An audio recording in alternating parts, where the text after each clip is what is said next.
Torcedores, calma, como diria minha Calma. filha. Torcedores, calma. Quem também não está calmo, veja, olha, Renato, eu estou calma.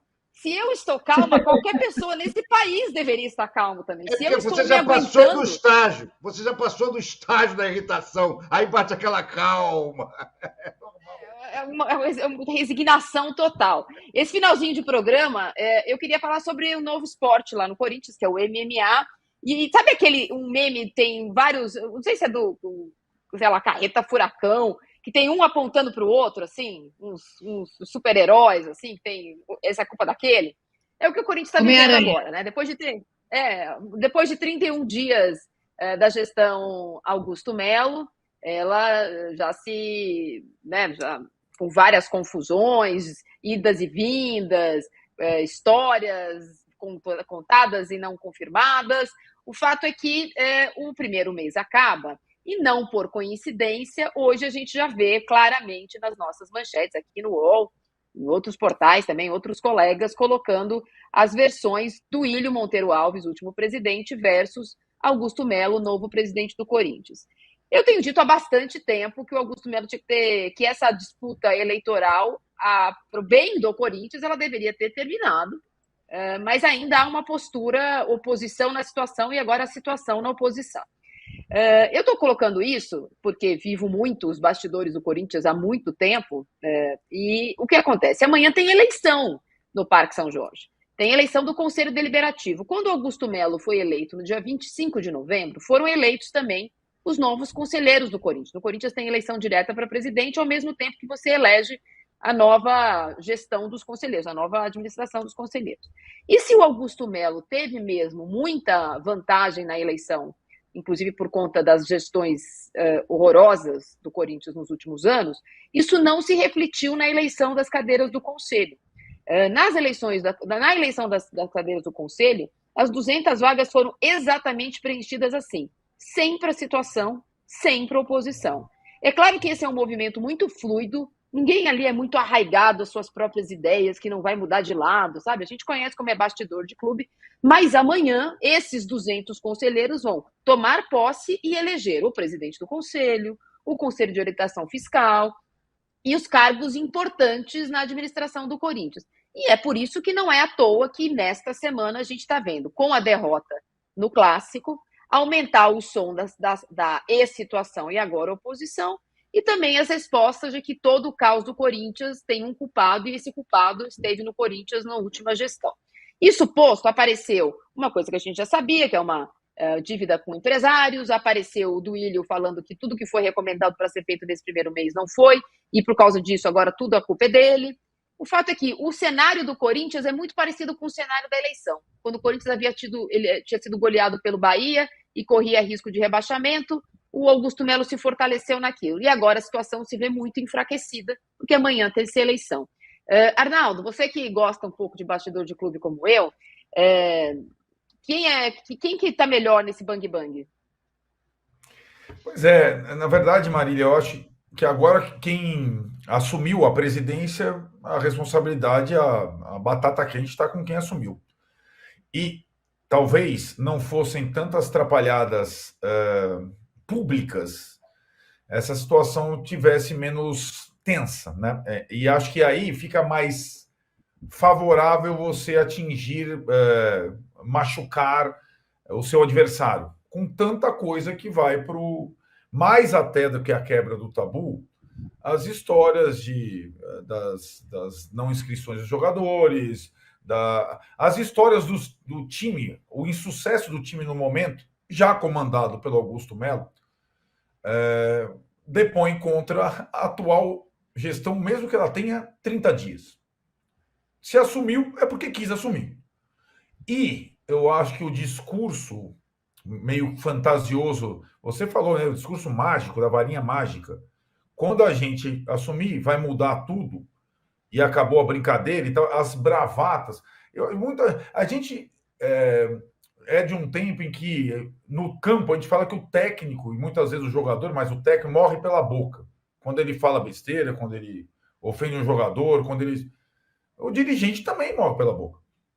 E o que os dirigentes do Corinthians fizeram em 30 dias foram, digamos, falaram demais e fizeram de menos. Essa é a questão.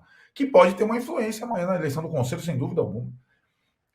A pitada esportiva, de fato, é o tabu, porque, na verdade, em São Paulo, o Corinthians estava vivendo, nos últimos anos, desse tabu, né? O retrospecto contra Palmeiras e São Paulo já era ruim, os títulos não vêm mais, a campanha no Brasileiro foi, no mínimo, arriscada, e acho que essa reformulação do campo, que parecia ser uma necessidade, ela foi feita sem critério, é o que a gente consegue identificar agora. Então, a situação, entre aspas, da situação, mesmo com 30 dias de mandato apenas, ela é bem delicada nesse início. Eu acho que ela é mais delicada do que a do Santos, por exemplo, em termos políticos, eu digo, que viveu um cenário semelhante ou pior, né? Porque caiu para a segunda divisão pela primeira vez, teve um novo presidente, teve que refazer o time, mas em campo e no discurso, você não está vendo o Marcelo Teixeira falar todo dia na televisão, né? Ou lá, tal, aqui no YouTube, olha, eu vou fazer um time melhor que o da era Pelé, ou eu vou contratar não sei o quê. O Santos contratou um técnico que não era nem a primeira opção, trabalhou quieto, montou um time mais ou menos, com alguma rodagem, inclusive com ex-jogadores do Corinthians, e ganhou 3 dos 4 jogos no Paulista. Coisa que não fazia há anos, aliás. E está encaminhada a classificação do Santos por um mata-mata de Paulista, já com 4 rodadas. O Corinthians até agora não conseguiu se acertar, nem fora, nem dentro de campo. Teve a notícia hoje, né, de que o Flamengo, Renato... Oi. Teve a notícia hoje que o Flamengo não... Diga. O Santos sofreu um transfer ban no final da janela de transferência. Como o Renato falou no começo do programa, o Flamengo se recusou a negociar o Mateuzinho com o Corinthians, disse que para o Corinthians as portas estão fechadas, então o Mateuzinho fica, o Pablo foi emprestado ao Botafogo. E eu vou contar uma historinha aqui, só para o torcedor corintiano lembrar. Quando o Roberto de Andrade assumiu o Corinthians em 2016, sucedendo ao Mário Gobi, numa transição que foi da situação, mas de pessoas meio, não brigadas, mas separadas dentro do mesmo grupo. Assim que ele assumiu, o novo Conselho de Ética do Corinthians tinha na presidência uma pessoa que não era do grupo dele, no CORE também. Em 3 meses ele sofreu um processo de impeachment. Ele ficou, mas ele sofreu, porque tinha assinado um contrato dias antes de assumir o comando do Corinthians. Esse documento foi usado para tentativa de abertura de um processo de impeachment, que depois não caminhou, mas causou uma grande confusão interna do Corinthians, mesmo sendo naquela época, e eu tenho bem essa memória, uma transferência de poder. O Corinthians não tem reeleição entre presidentes do mesmo grupo. Por isso, essa eleição de amanhã, eu vejo aqui no chat, pessoas mandando no meu Instagram que não é importante. Não é importante para quem está na arquibancada, é verdade. Para quem está na arquibancada, a dor é outra, a dor é do fim do tabu, é o time que não joga. Mas para quem dirige o clube, essa semana está, sim, muito pautada pelo que está acontecendo lá no Bar da Torre. Você quer falar mais alguma coisa, Miriam? Eu me estendi aqui só para explicar, porque às vezes parece que a gente está falando de uma coisa muito árida e que conselheiro de time não manda em nada, mas a carteirinha tem um peso lá dentro. Sim. Não, é isso mesmo. Eu quero enfatizar tudo isso que você disse e lembrar também que esse Conselho do Corinthians, eu acho que são 200, né, Marília? Deve ter umas 4, 5 mulheres. É isso. Realmente são pouquíssimas. Daqui a pouco, então, nossa enquete ficou assim. Você torce por quantos times? Eu, por um só. Por isso que a minha cara essa semana tá essa beleza, essa olheira, essa tristeza profunda. Simpatia. 72%. Aqui a votação era a simpatia pelo Brasil. Pelo Brasil é um só. Eu fiz a enquete, eu mesma não coloquei o Arsenal, porque para não ter que votar em outra coisa. Você torce por quantos times? Só um, 72%. Mas tenho simpatias pelo Brasil, 12%. Mais de um, 13%. Nenhum, 3%. Vou primeiro mandar um beijo para a Mili, que tem mais de um, e que daqui a pouco vai ver o Fluminense dela também estreando para valer no campeonato. Arnaldo, você já começou a tomar aqueles, né, vitaminas, etc e tal, que você já não é um menino que ia em jogos de 2 torcidas. Você não está assim tão bem para ir para o Mineirão. Então, prepare-se, que isso, cuide-se. Estou no auge físico, técnico e emocional. Não aparece para trabalhar. Não é? O Tirone tem um pouco disso, ele não aguenta, então você precisa segurar a dupla. E, Renato, amanhã a gente está de volta.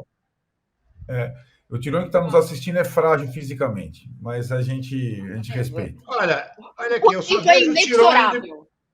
eu só vejo o Tirone de bicicleta no Ibirapuera, fazendo malhando. Você eu não vejo lugar nenhum, Arnaldo. Você eu não vejo lugar nenhum, Arnaldo.